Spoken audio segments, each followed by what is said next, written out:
Syariah.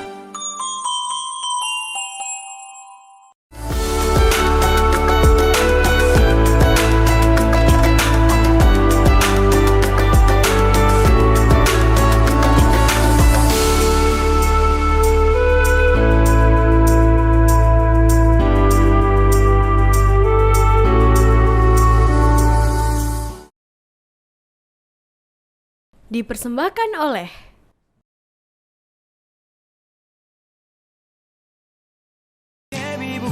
Syariah.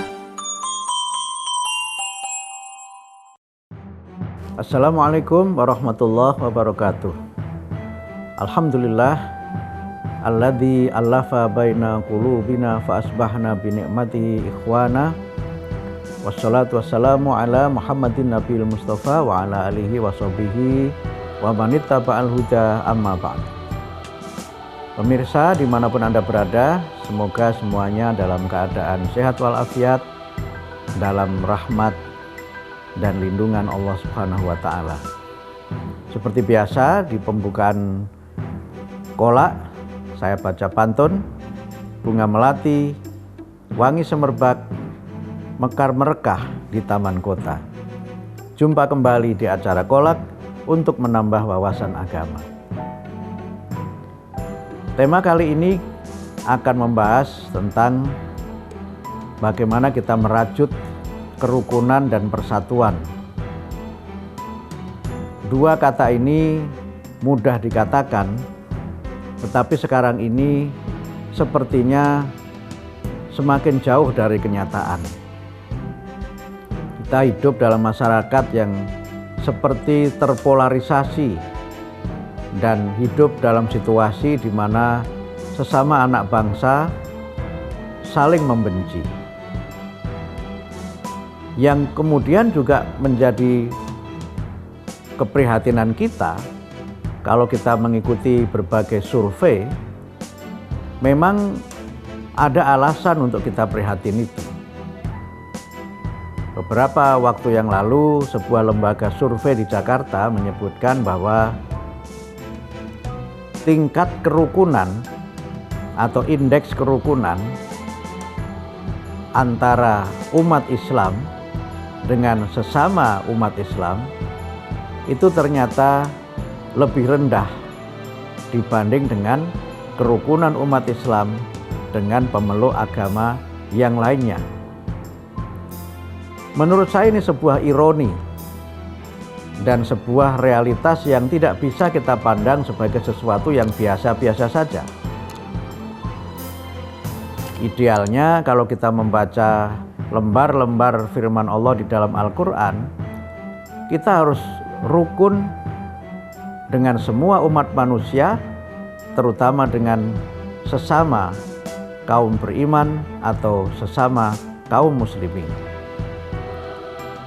Kalau kita membaca hadis Nabi, terdapat banyak sekali keterangan dan penjelasan agar kita ini senantiasa menjalin kerukunan dengan sesama muslim yang di dalam hadis Nabi disebutkan laksana satu tubuh.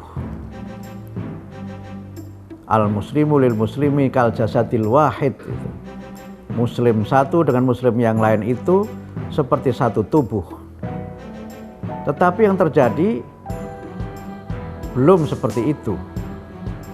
Kadang-kadang sesama muslim tidak hanya saling mencela, tidak hanya saling menghakimi, tetapi juga sebagiannya justru tega saling menyakiti.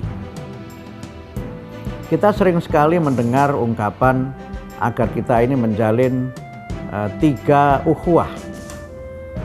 Ukhuwah Islamiyah atau ukhuwah imaniyah, kemudian ukhuwah watoniyah atau kerukunan persatuan kebangsaan, dan ukhuwah basyariyah atau kerukunan karena ikatan kemanusiaan.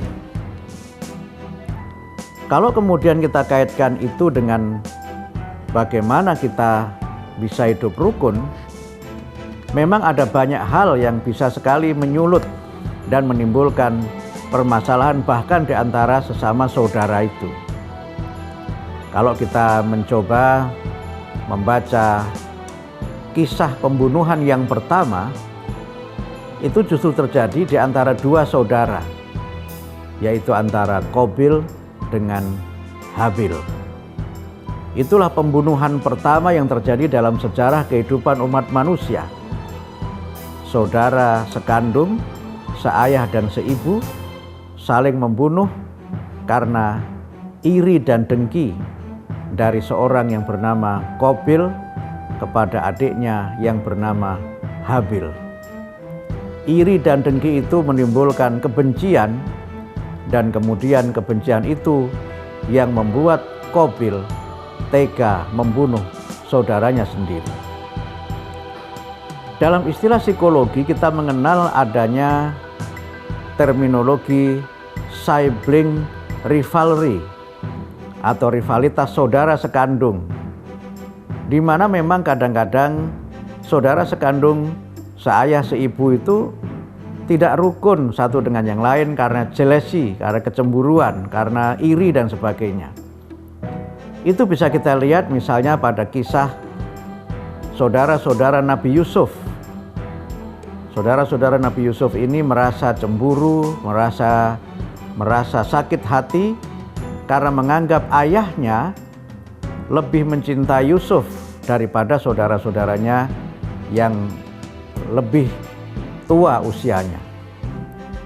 Karena cemburu, karena rasa tidak suka itu, kemudian saudara-saudara Yusuf ini bersekongkol untuk menghabisi Yusuf.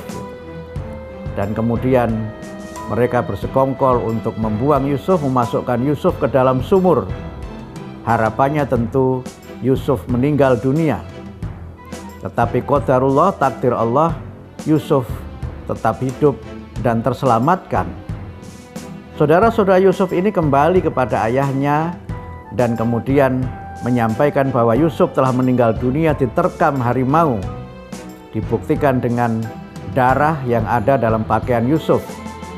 Mereka memberikan barang bukti yang palsu, bidamin kadzib, gitu, dengan darah yang bohong, dengan mengatakan bahwa Yusuf telah meninggal dunia. Ini hanyalah beberapa kisah klasik bagaimana sibling rivalry itu terjadi. Kalau kemudian kita kaitkan dengan sejarah Islam, beberapa tahapan atau periodisasi di dalam sejarah Islam itu juga terjadi di mana sesama sahabat Nabi saling bertempur dan bertikai satu dengan yang lainnya. Bahkan pertempuran dan pertikaian itu terjadi di antara sahabat-sahabat yang dijamin masuk surga di dalam beberapa hadis Nabi. Peperangan terjadi dan saling membunuh tidak bisa dihindari di kalangan mereka sahabat-sahabat utama, sahabat-sahabat yang menjadi pejuang dan peletak dasar Islam pada masa awal atau as-sabiqunal awwalun. Sejarah mencatat misalnya perang Siffin, perang antara Ali dengan Muawiyah. Sejarah juga mencatat misalnya perang Jamal, perang yang melibatkan sahabat Ali bin Abi Thalib dengan Ummul Mukminin Aisyah radhiyallahu anha. Memang tidak sempat terjadi pertumpahan darah yang sangat parah, tapi peperangan sempat terjadi dan tidak bisa dihindari. Bagaimana kemudian kita ini bisa hidup rukun dan bagaimana kita menjalin kerukunan dalam kehidupan kita bermasyarakat, terutama kerukunan di antara saudara-saudara seiman, kita akan bahas pada segmen yang kedua. Pemirsa Kolak dimanapun Anda berada, bagaimana kita bisa menjalin kerukunan yang dalam bahasa Al-Quran disebut dengan ukhuwah. Tapi untuk membahas lebih lanjut, seperti biasa saya akan baca pantun dulu. Ini ada pantun kiriman dari pemirsa. Hati orang jangan disakiti, berakibat saling membenci. Dengan kita saling silaturahmi, panjang umur, murah rezeki. Saya akan baca pantun lagi yang kedua ini dari pemirsa juga. Bila kita ke tanah suci, berziarahlah ke makam Nabi. Bila tiada silaturahmi, komunikasi menjadi mati. Pemirsa, kalau kemudian kita bicara mengenai ukhuwah, kita bicara mengenai ikatan atau ikatan persaudaraan, di mana mereka yang mungkin secara silsilah keluarga tidak ada hubungan nasab dengan kita, tapi mereka kita anggap sebagai saudara. Akhun adalah saudara yang punya ikatan yang kuat karena hubungan yang bersifat kekerabatan, tapi juga hubungan-hubungan yang bersifat kemanusiaan. Bagaimana agar kita ini bisa senantiasa hidup rukun? Bagaimana kita bisa menjalin komunikasi yang baik? Ada beberapa tuntunan yang disampaikan oleh Nabi. Di dalam sebuah hadis yang diriwayatkan oleh Imam Bukhari dari sahabat Abu Hurairah, Rasulullah bersabda, "Iyyakum wadh-dhanna fa inna-dhanna akdzabul hadis." Yang pertama, agar kita ini bisa senantiasa rukun, kita hendaknya menjauhi prasangka. Karena sesungguhnya prasangka itu adalah pembicaraan yang penuh dengan kebohongan. Yang kedua, agar kita bisa senantiasa rukun, hendaknya kita jangan bertajassus. Wala tajassasu. Jangan kita bertajassus. Secara bahasa, tajassus artinya mencari-cari kesalahan orang lain. Kalau dalam teori anak sekarang seringkali disebut dengan doxing, gitu. Mencari-cari rahasia orang, mencari-cari data orang dengan tujuan untuk membuat orang itu menjadi malu atau menjadi susah kehidupannya.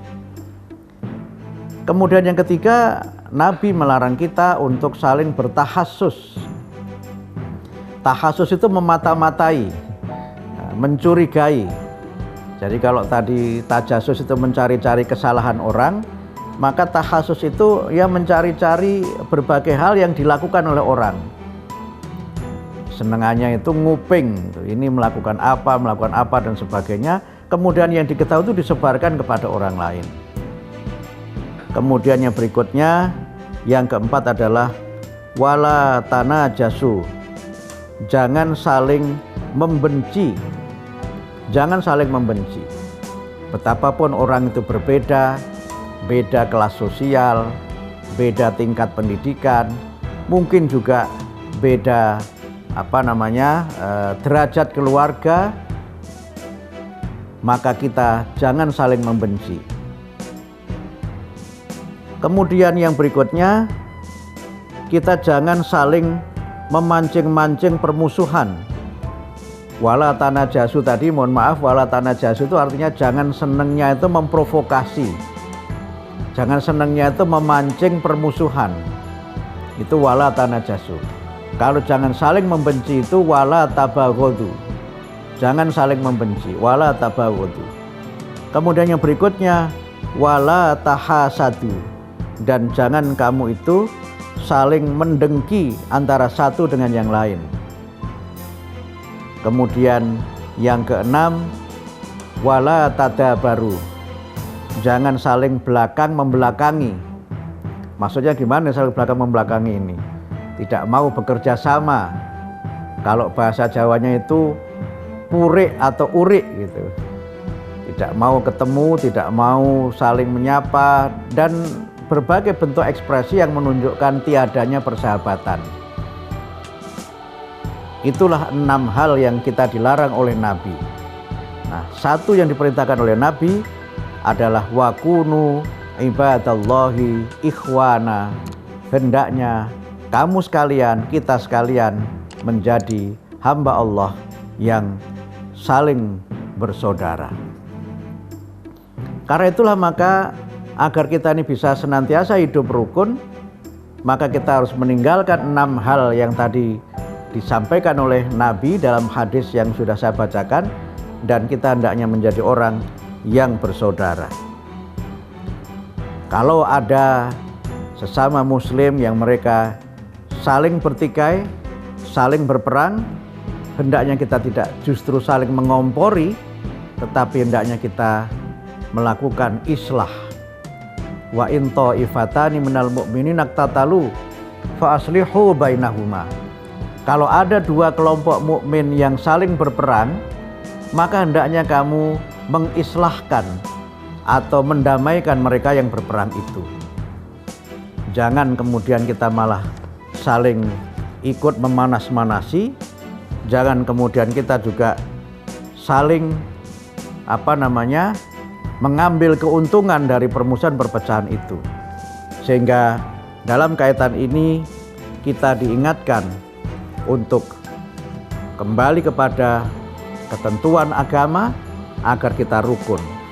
Sesama muslim itu menurut hadis Nabi memiliki hubungan yang sangat luar biasa istimewa. Sehingga dalam sebuah hadis Nabi disebutkan sibabul muslimi fusukun wa qitaluhu kufrun. Memaki muslim adalah fasik dan membunuhnya adalah kafir. Akan tetapi memang hal seperti ini mudah dikatakan, tetapi memang masih jauh dari kenyataan. Seperti survei yang tadi saya singgung, justru sesama umat Islam itu tidak rukun satu dengan yang lain. Kadang-kadang tidak rukun itu terjadi karena khilafiyah dalam masalah ibadah. Padahal khilafiyah itu terjadi pada wilayah furu'iyah atau cabang. Kadang-kadang terjadi kompetisi antar organisasi. Kadang-kadang juga terjadi rivalitas politik.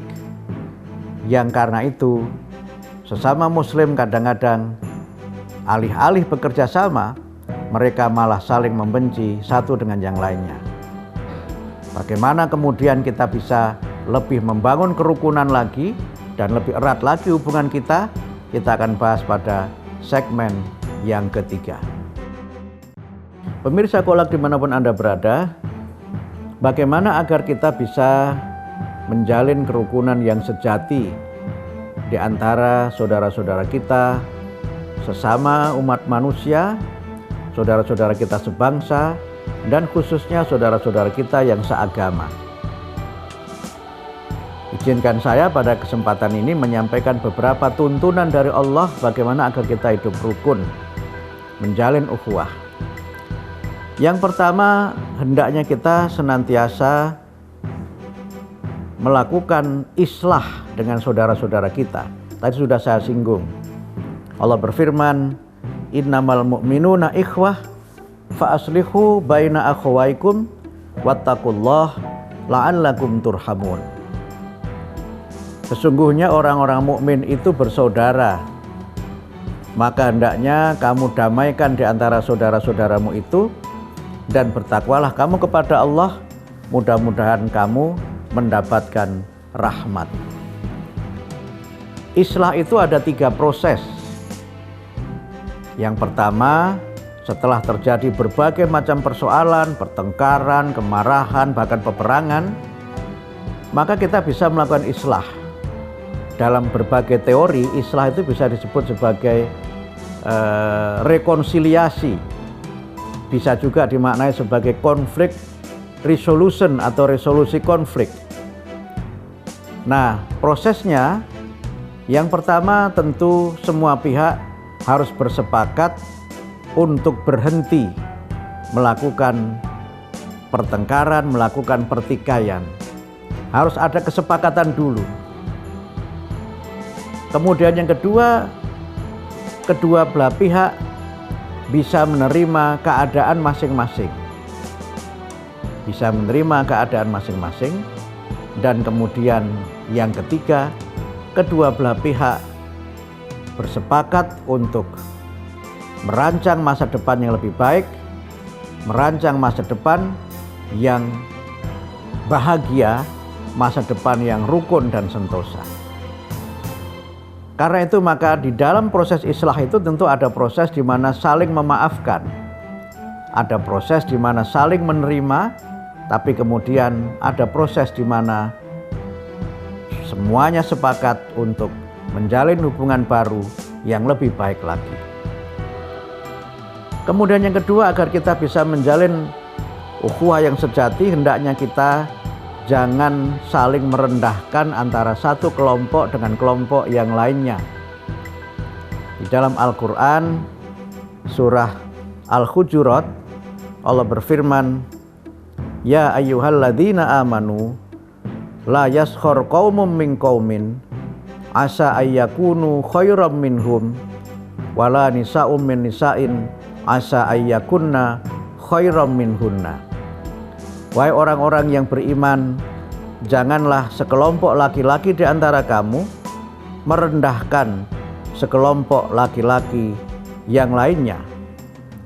Karena bisa jadi sekelompok laki-laki yang dihina itu lebih baik daripada kelompok laki-laki yang menghina. Dan janganlah sekelompok perempuan itu menghina sekelompok perempuan yang lainnya, karena bisa jadi kelompok perempuan yang dihina itu lebih baik daripada kelompok yang menghina. Dalam kaitan ini kita bisa menjalin ukhuwah kalau kita tidak merasa diri superior, tidak merasa ada supremasi di atas kelompok yang lainnya. Karena supremasi, perasaan superior, perasaan hebat itu bisa menimbulkan sikap sombong, bisa menimbulkan sikap represif, bahkan bisa merasa menang sendiri, dan sikap-sikap yang tercela yang lainnya. Kemudian yang berikutnya, kita dilarang untuk saling mencela antara satu dengan yang lain. Wala talmizu anfusakum, jangan kamu saling mencela satu dengan yang lain. Mencela diri kamu sendiri. Di dalam beberapa tafsir disebutkan mencela diri sendiri itu maksudnya adalah mencela sesama kaum beriman, mencela sesama kaum mukminin. Seperti di dalam hadis yang tadi saya singgung, orang-orang mukmin itu satu dengan yang lain seperti satu tubuh. Sehingga wala talmizu anfusakum itu berarti jangan kamu menghina sesama mukmin, karena mereka sesungguhnya adalah seperti tubuh yang sama, sehingga kalau kamu menghina mukmin yang lain itu seperti menghina diri sendiri. Kemudian yang berikutnya wala tanabazu bil alqab, jangan memberikan julukan-julukan, memberikan label-label yang buruk kepada kelompok lain. Dalam istilah sosiologi itu bisa dimaknai sebagai melakukan stereotyping. Stereotyping itu artinya memberikan label kepada kelompok tertentu berdasarkan prejudice atau berdasarkan rasa tidak suka kita kepada orang yang lainnya. Walaupun di sini dikaitkan dengan kaitannya dengan julukan yang fasik, bi'salismul fusuku ba'dal iman. Sejelek-jelek julukan itu adalah fasik setelah beriman. Karena itu maka agar kita ini bisa menjalin ukhuwah, bisa hidup rukun, janganlah saling memberikan label yang tidak baik kepada sesama muslim atau label di antara organisasi satu dengan yang lain. Misalnya mengatakan organisasi X itu ahlul bid'ah misalnya. Organisasi Y itu organisasinya kelompok teroris. Organisasi Z itu organisasinya orang-orang miskin, orang-orang terbelakang, dan sebagainya dan sebagainya. Hal itu adalah perbuatan yang dilarang oleh Islam. Kemudian yang berikutnya, agar kita ini senantiasa rukun satu dengan yang lain, seperti yang juga tadi sudah saya sampaikan dari hadis Nabi, jangan berprasangka buruk kepada orang lain, karena sesungguhnya berprasangka buruk itu adalah perbuatan dosa. Kemudian hendaknya kita jangan mencari-cari kesalahan orang lain, dan kemudian jangan saling menggunjing satu dengan yang lain. Menggunjing itu di dalam Al-Quran seperti orang yang memakan bangkai daging saudaranya sendiri, yang sesungguhnya dia sangat tidak menyukainya. Bangkai itu jangankan memakan bangkai, mencium baunya saja kita sudah tidak tega. Makanya kemudian kalau kita menggunjing saudara kita, itu seperti kita memakan bangkai, sesuatu yang kita seharusnya menjauhi, sesuatu yang sangat tercela, yang tidak seharusnya dilakukan. Inilah beberapa yang bisa saya sampaikan agar kita hidup rukun di antara sesama kaum beriman, menjalin ukhuwah Islam yang lebih kuat. Mari kita rajut persaudaraan sejati dengan senantiasa saling menghormati, saling mencintai, jangan merasa superior, jangan merasa paling hebat, jangan mencari-cari kesalahan orang lain, jangan memberi label-label yang buruk, agar kita ini bisa saling menghormati dan hidup damai, menjalin ukhuwah yang sejati di antara sesama umat manusia, sesama saudara sebangsa, dan terutama saudara yang seiman dan seagama. Semoga bermanfaat. Nasrun minallah wa fathun qarib, abasyiril mu'minin. Wassalamualaikum warahmatullahi wabarakatuh.